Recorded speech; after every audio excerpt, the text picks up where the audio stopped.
All righty. Well, good evening, everybody, and welcome to a long-awaited another show of Do You Remember That Guy? We got a new theme song going out there.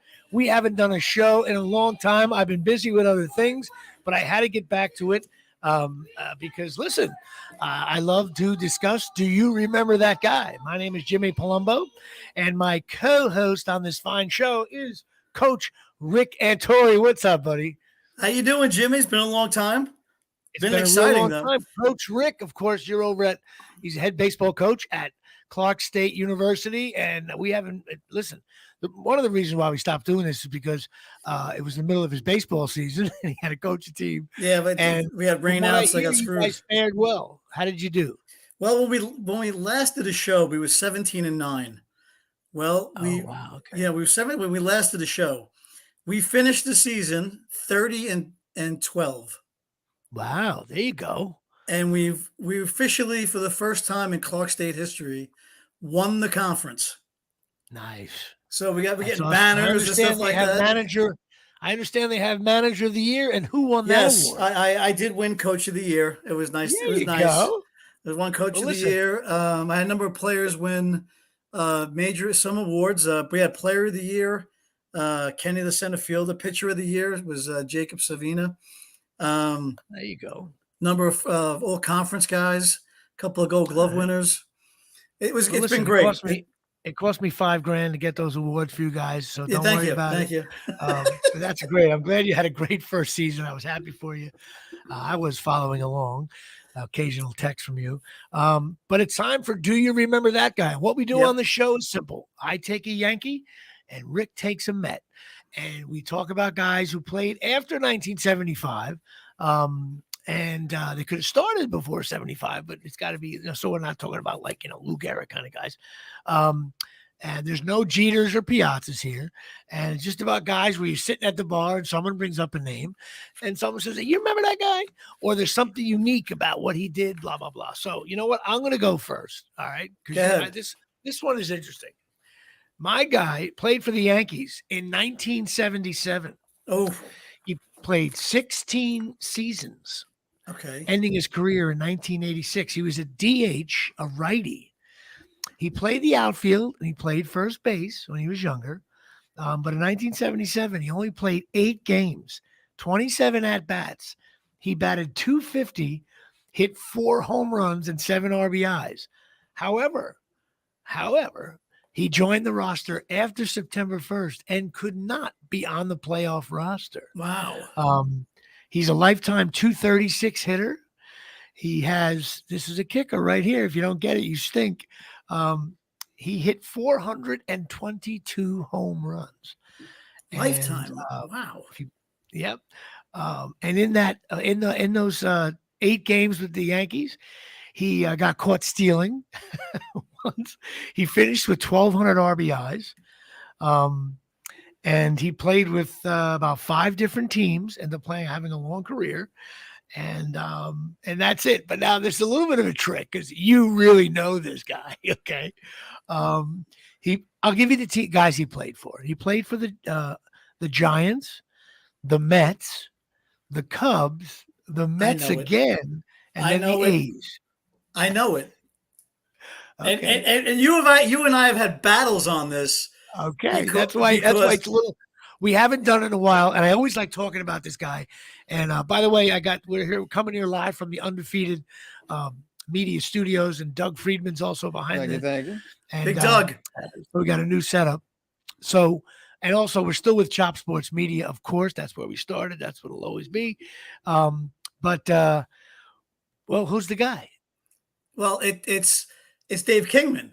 There you go. Now listen, I did it on purpose. We haven't done a show in a while, and I wanted to have some fun because I'm a Yankee fan, and I'm watching these guys like Gallo and Rizzo, and I'm like, Dave Kingman would be making $90 million. Oh, he'd be a hero. And I got so aggravated. I said, I'm doing Dave Kingman, and then in the middle of it, I said, oh man, me and Rick did a thing. We decided that this is on the previous kind of show we had on a different network. we did like, who's better, Dave Kingman or Reggie Jackson? Of course, I took Reggie and he took Kingman, but we did it tongue in cheek, knowing that Reggie definitely had, a lot of better things, but it was way closer than we thought. And Kingman really had, Kingman's got some great numbers. I mean, he's got some great numbers, and the Mets shouldn't have gotten rid of him at many injunctions.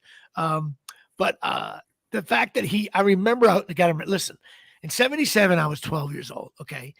And when we got Dave Kingman, the Yankees, that was like the Met guy that everybody loved, King Kong Kingman.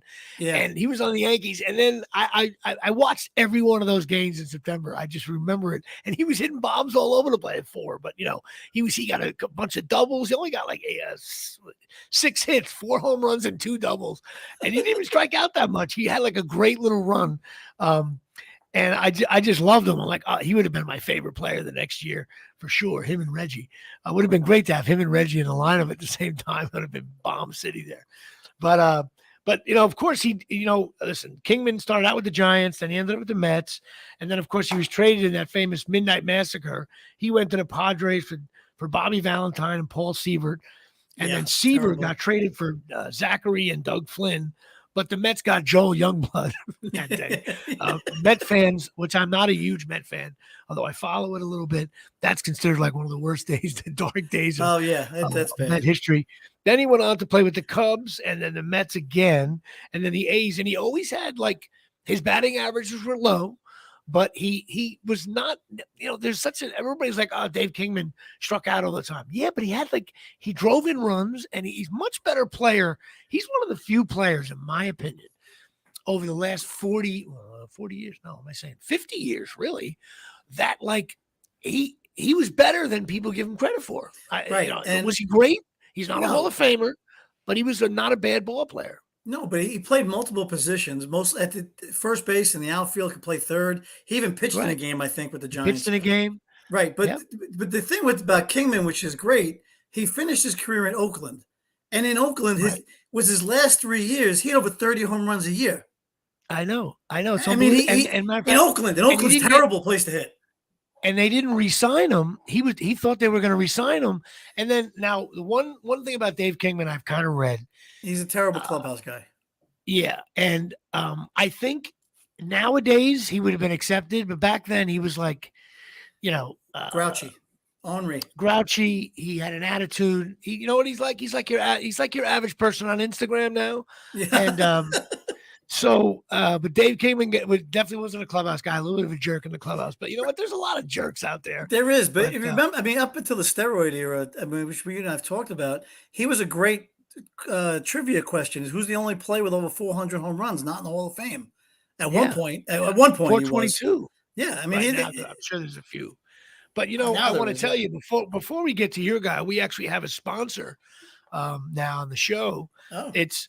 I don't know if you didn't know about this unless you listen to my show, the Jimmy Palumbo Show. I've been trying to catch up. It is cornholelevel.com. This little device right here, okay, hooks onto your cornhole board. I'm gonna send you a complimentary one. Yes, and it measures you level it out. So it's the proper angle that the sport says you can be at. It goes to and fro, up and down, and all around. It's cornholelevel.com. It's a little device. You hook it on, you level out your board in 2 seconds. They're $19.95. But if you put the code in JP Show, we have to get another code for this show. I'll have that by next week. Or you put in Chop Sports in the code, you get 20% off. These gadgets are awesome. I know you play cornhole. Yeah, we do. Your buddies what? We do. Yeah, we do. You're gonna get a kick out of this, man. It's such a when I got it, I was like, what? It's a great gadget. It's perfect for if you go to a barbecue and you have these in your pocket, and you go to a buddy's house, right? You'll have 20 minutes of material busting balls on this one. Oh, definitely. It hooks right into the hole. I mean, I'm like you. I'm the old guy, but we used to play horseshoes all the time. But you can't get kids. Well, you can't get kids to play horseshoes now, so they both play cornhole.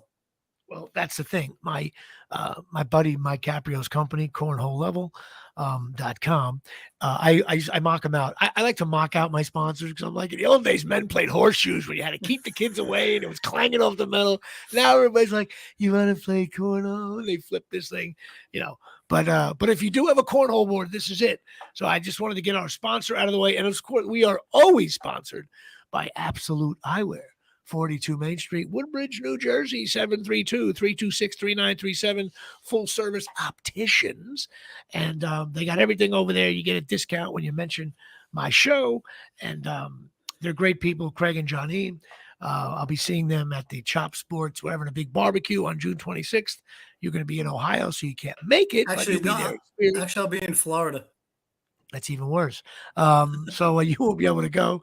So that's our two sponsors for our show, which is fun. You're not going to get any money. It all goes to me. And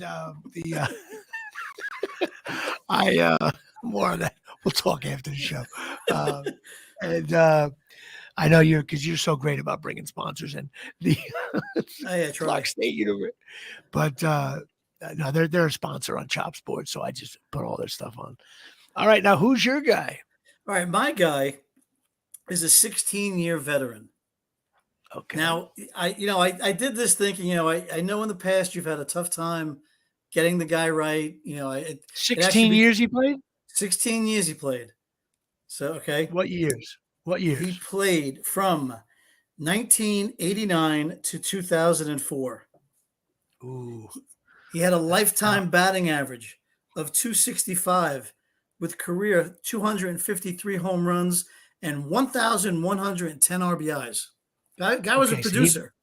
He'd be making $22 million a year. Yeah. He did what years with the Mets? He was with the Mets in 2000 and 2001, the World Series year. Ooh, you always get me on these ones I should know. I watched that. You should know this because he's active in baseball currently as an analysis guy on a network. He's actually on the Mets network. Oh God, he took over at first base. Well, hold on. Before I do that, he played in 3 different postseasons. I thought this was pretty interesting. His postseason. Hang on a second, Doug. Are you a Met fan? I play lacrosse. He's a lacrosse guy. He's a lacrosse guy. All right. But I like them both. I can watch Yankees and Mets. It's all good. I don't know who this guy is. Hold on. His postseason stats. He played in 3 different postseasons. 96, did he 98, play in the Red Sox? 2000. He did not. He played in the Red. No. Did he play in the American League? He did with Texas. He went to the playoffs for Texas in 98. Okay. I don't know who this guy is. He batted .333 against the Yankees. His lifetime batting average in postseason is .292 with a .362 on base percentage and 4 home runs. Wow. So he took over at first base for John Olerud when John Olerud left for free agency and went to the Seattle Mariners. Why do you do this to me? I know who this is. And I can't think of it. All right, you just got to tell me. He's the guy that gives the seal of approval after Met games, Mr. Todd Zeile. Oh, yes, Todd Zeile. You should have got that one. The seal of approval. I'm the worst at this. He came up with St. Louis. And he had a nice little career. He had a nice little career with St. Louis. 16 years in the league. 16 years. He made over $40 million. How many years with the Mets? 2 years. You know what? Is he almost – wait a minute now. I'm going to go at you a little bit here. Is he almost too big for this show? He's borderline. Well, you forgot him. That's what I was going to say. I didn't want to throw you under the bus. You didn't know. I know, but I'm not a Met fan. But to me, Todd Zeile might be. I guess Dave Kingman's too good too. But how many years with the Mets? Just only 1 year. He actually had 3. He came back in 2004 and retired after that. He batted 230. He was one of those years he should have stayed out. Yeah. Many players end up at the Mets in the last year. Yeah. But in 2001, he batted 267. He had 32 home runs. Lifetime batting average. His lifetime batting average is only 265. I thought it would have been higher than that. Yeah, 265 with a 346 on base percentage. Wow, what I was impressed about it is he had over 1,000 RBIs. That's a good career. Oh yeah, solid. 16 years in the bigs. Played a couple playoffs, World Series, and now he's working. I guess he's based in New York. He's working for the Mets. Yeah, SNY Network, and there you go. I just look at his runs scored. He also scored 986 times. So in his career, he basically produced 2,000 runs almost. That's impressive. Wow. That's an impressive career. That's a solid career, no doubt Yeah, about it. He'd be making $23 million a year if he played today. probably. Oh, by the way, I forgot to add on my Dave Kingman, which if in 1980, if I would have come up to you and said, "Hey, Dave Kingman's going to be living in Oregon, and he's going to be running a tennis club in 2022," just imagine. It's like No. I can't imagine the Dave Kingman. Although I get the feeling he'd be hitting rocket serves when he served, but he's an old man now. But I forgot to mention where he's at now. So No, Todd Zeile, big time career, played with the Mets in the World Series. Always did well against the Yanks in the playoffs. And now he's working for SNY doing the Zeal of Approval, which is a little creepy, but I'll give it to you. And so that's it. You know what? We had two guys that don't suck. No, Show. they don't. They didn't. But I think the show coming back after a little hiatus that we had. I think Yeah, the show we had to amp it up a little bit. we had to amp it up. I mean, I know what you're We've had saying. many players who were lousy on the show. I mean, Zeile was a very good ball player, but he only played 2 years with the Mets, so I kind of fit him into that category. Do you remember him? Yeah. Yep. Which obviously you didn't. Listen, my guy only played 8 games with the Yankees. So. Yes, true. That's a tough one.